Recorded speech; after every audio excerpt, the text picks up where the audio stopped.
Tonight, a family and community are grieving the loss of an Evanston man who died after being trapped under an avalanche. News specialist Mike Anderson spoke with the man's brother, who says it goes to show here this can happen to absolutely anyone. Mike?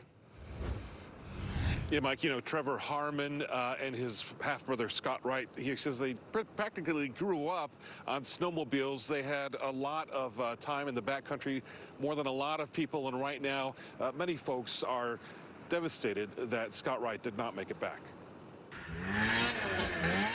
We all have our passions in life, and for Scott Wright, this was a big one. He's always been hell-bent on those things ever since he was old enough to actually grab a whole handful of throttle. Trevor Harmon and his brother ran Wyoming Ventures Jotmon together for several years, parting ways more recently. He's always an airborne ranger, I guess you'd say. He liked to jump really high and climb really steep stuff and jump off it. Harmon says Wright sometimes taking that experience to help rescue people who became stranded in the backcountry here, about 30 miles south of Evanston. He's affected a lot of people's lives in positive ways, for sure, more than I knew of, So much that when Harmon put out the word last night, my phone started ringing like crazy, and it's actually almost heartwarming to know that there is that many people out there that, are here to support him and stuff like that. Dozens of people showing up for Wright, at least one friend now planning a fundraiser in his honor.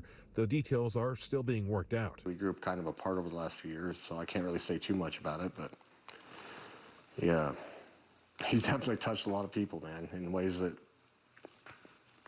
I don't even understand. I can't even explain it. I mean, he's just one of them dudes that's really cool to be around him. And while we don't know exactly what went wrong Monday, Harmon is hopeful at the very least that people will be reminded to pay attention, check the conditions, and go prepared. The avalanches are no joke. I mean, you can hear the horror stories all day long, but until you're directly affected by it, you don't actually want to accept it.